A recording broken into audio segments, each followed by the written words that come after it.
dhalinyaronimada waa waxa ugu muhiimsan oo maxaa la dhahaa maanta aan inta aanu yarnahay aan kaga faa'iidaysan karno britain aan wax ku qabsan karno maadaama aniga mithaal ahaan haddii aan ka soo qaado qof 30 jir maadaama aan ahay 30kan sano wuxuu ku soo baxay dagaal qalalaase burbur iyo dhibaato maanta ma jeceshahay marka adiga inaad u horseedo wiilka maanta aad dhashay ama gabadhii aad dhashay in aad intii adiga aad soo martay in la eg inuu kusii noolaado ma jeceshahay waa maya ma jeclid waxaa jeceshahay in wiilkaaga ama gabadhaada noloshii shalay adi aad soo marta maahina nolol ka fiican inuu maanta ay maraan marka waxaan jeclaan lahaa dadka qaar isoo wacay fadlan inay iga joojisaan jeclaan lahaa maadaama program yar aan ku jiro marka waxaan jeclaan lahaa ummadda Soomaaliyeed cunugaaga ama caruurtaada unax shalay adiga soo maray wada qarjajeex dhibaato badan oo qaxar ah laakiin maanta ka fakar berito inta soo socota caruur ama ilmo aad dhali doonto ama jiilka dhalan doona wadada ay ku noolaa lahaayeen maanta adigii shalay aadan ka soo faa'iideysanin oo burbur iyo dhibaato ku soo koray maanta isku day inaad kaga faa'iideyso ayaga in ay wada fiican soo maraan oo ay noloshii shalay aad ku raaxaysan weyday maanta in ay ayaga ku raaxaystaan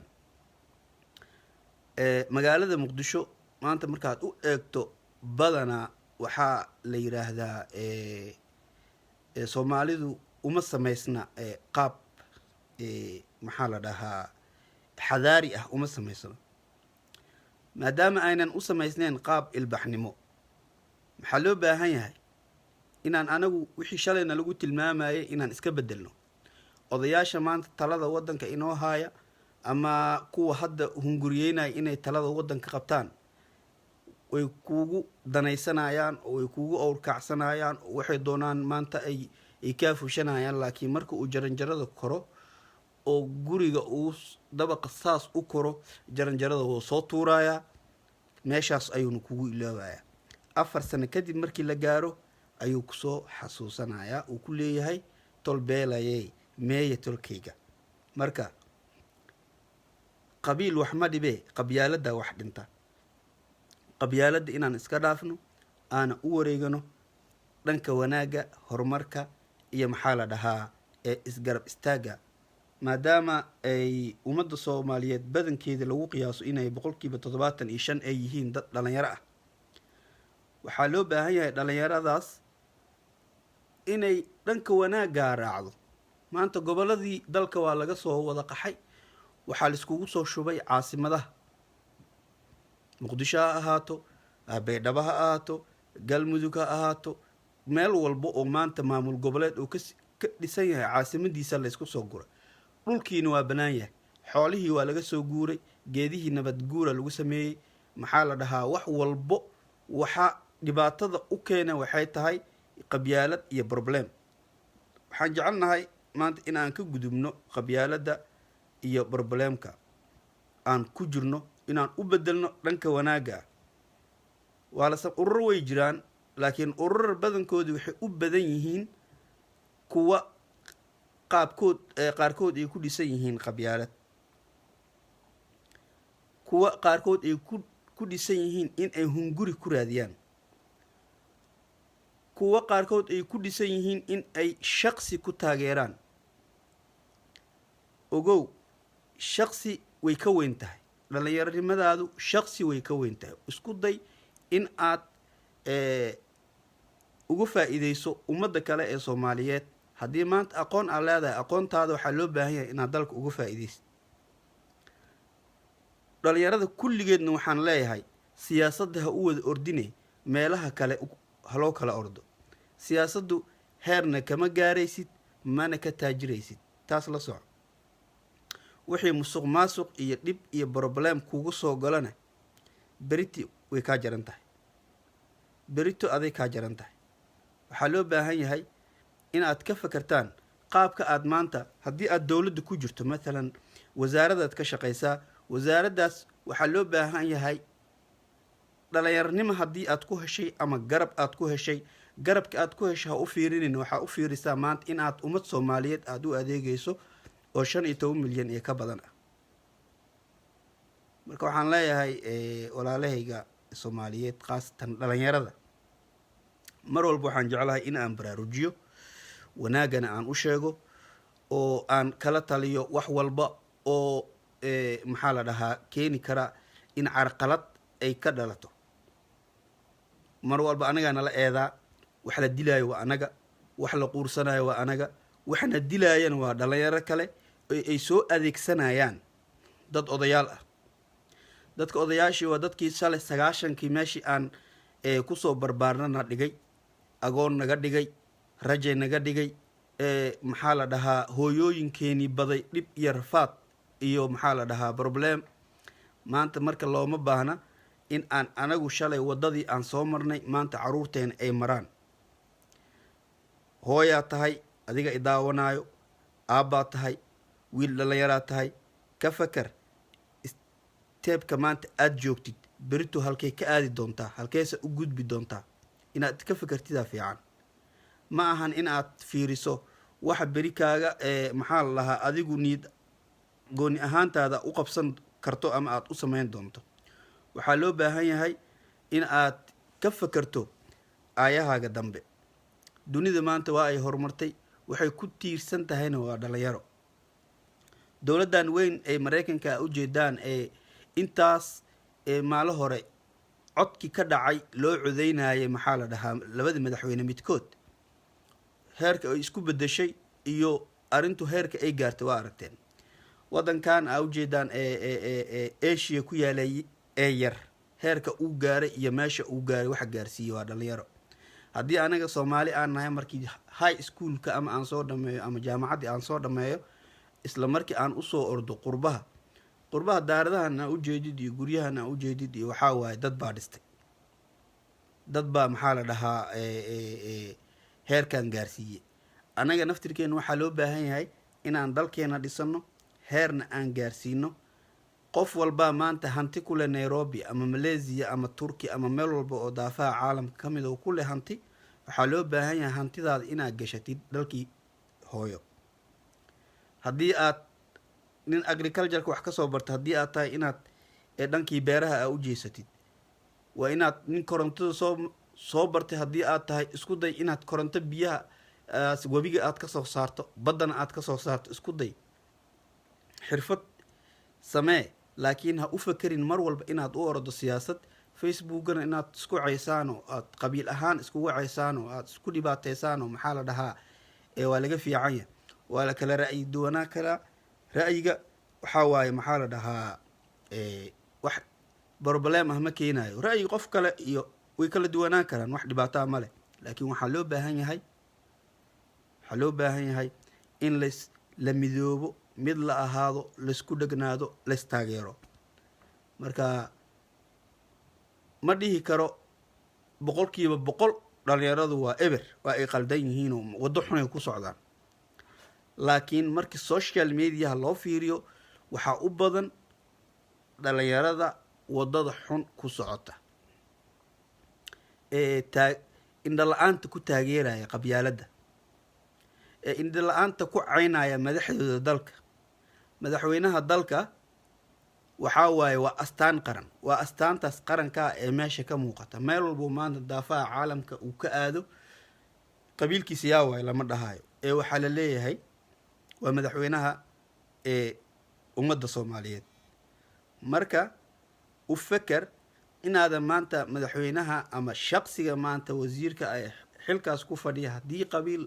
4.5 loogu soo magacaabay 4.5 ka weyn ayuu meesha ugu fadhiyaa sababta oo meesha u fadhiya waxay tahay inuu 15 milyan iyo 20 milyan ka badan oo u adeego maanta bilicda magaalada muqdisho waad ujeedaan sida ay tahay inkastoo waxyaalo badan ay ka dhiman yihiin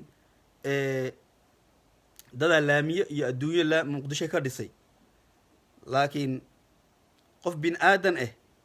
oo meeloo ka saxarooda aan lahayn ka waran muqdisho waa la qurxiyey waa la hagaajiyey laakiin sewage looma samayn meelay biyo marto looma samayn laami aa qurxisay xootara haddii ay roobka yimaado oo dhibaatadii iyo barbalemka ay imaanayaan. marka waxaa loo waxyaalo badan wixii waa ka qaldan yihiin, laakiin boqolkiiba 60 wax waa la saxay. taageer mar walbo qarankaaga taageer, ha u taageerin qofka qabiilka uu yahay iyo meesha uu ku fadhiyo iyo steepka uu ku fadhiyo. haddii aad ka weyso qof qabiilkaaga ah oo maanta jego aanan kuu haynin, micnaheedu ma ahan in la necab yahay, micnaheedu ma ahan in maxaa la dhahaa ay tahay xaasidnimo aan wax loo siin. waxaa waaye xilku waa wareegto. maanta nin baa haaya beri qof kale qabanaya, laga yaabo beritu inaa adig ku soo aaday kuu timaado. marka waxaa loo baahan yahay in aad isku tanaasushaan, isku samartaan, isku dulqaadataan, aadna madaxdiina adeecdaan. dhalinyarada maalin walba magaalada muqdisho iyo gobolada dalka oo dhan waxaa lagu qabtaa ururo dhalinyaro oo barnaamijyo qabsanaya, laakiin barnaamijyadaas badankoodii waxay ku salaysan yihiin wax dana gaar ah. qof ka fakaraya ma arkaysid sidee loo midayn karaa dhalinyarada soomaaliyeed ee maanta daafaha caalamka ku sugan, ma jirto. waxaa laga fakarayaa keliya sidee aniga meeshaan wax aan u heli karaa. mana loo baahno meelaha noocaasa in aad wax ka raadisaan. marka waxaa loo baahan yahay inaad isku duubnaataan, iskuna tanaasushaan, iskuna sabartaan. saasaan leeyahay. dhalinyaro waa midda isku sabarta ee isku dulqaadata. shalay haddii aniga rafaad, ani shalay muqdishoan kusoo barbaaray iyadoo dhib iyo rafaad iyo qaxar iyo dhibaato ay ka jirto. waxaa waaye dhibaatadii shalay ani aan soo galay, maanta marabi inuu wiilkayga uu galo. maanta marabi wiilkayga inuu nolosha aniga shalay aan ku noolaa maanta inuu ku noolaado uma ogolaanayo. waxaan la jeclahay inuu nolol raaxa leh ku noolaado, nolol qurux badan oo ku noolaado. ka fakar shayga kusoo galaya meeshuu kaa soo galay. weligaana ha ku fakerin keliya in aad dowlad u shaqayso. dowladdu wax ma keento. brivatyada dalka iyo shaksiyaadka xoogaaga haysa iyo adiga keligaaga oo ismaalgeliya. haddaa baxdoo maanta afgooya banaankeeda aad tagto, meel yar aad oodato, nyaanyo beerato, so in kama ka samaynaysa soo galaya waxbaad ka samaynaysaa. laakiin haddii aad dhahdo anaga dowladdan wax ka sugayna, dowladda wax noo keenayso. dowladda shacabka waxa ay ka qaaday dadkana ku qaba ay wax ugu tartaa. laakiin ma aha micnaheedu inay dowladdu ay lacagta cirka ugu soo dhacayso kabacdin ay ku siinayso sidii ceerta. dadkan hadda qurbaha ku sugan boqolkiiba 95 la leeyahay, waxaa waaye dad wada ayaga dhan canshuurtii ummadda laga qaadayo, canshuurtiina laga qaadayo dad suganaya waay. ma fahamti? waa dad tuugsi ahaan u fadhiya waay. qurbaha dadka badankooda fadhiya ee wadankan hadda aan joogay Sweden camal, dadka cayrta qaatay caasimadaha iyo meelaha fadhiya waa dad tuugsanaya ee bishii markii anaga iyo dadka kale ee taxiska laga jaro waxa suganaya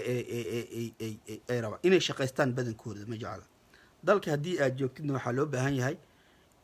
in aad xirfad la timaado, xirfad aad samayn kartaan. waxaa loo baahan yahay aad isku tanaasuli kartaan. loo baahan yahay in aad maanta samayn kartaan wax ka bedeli kara dalka. la imaaw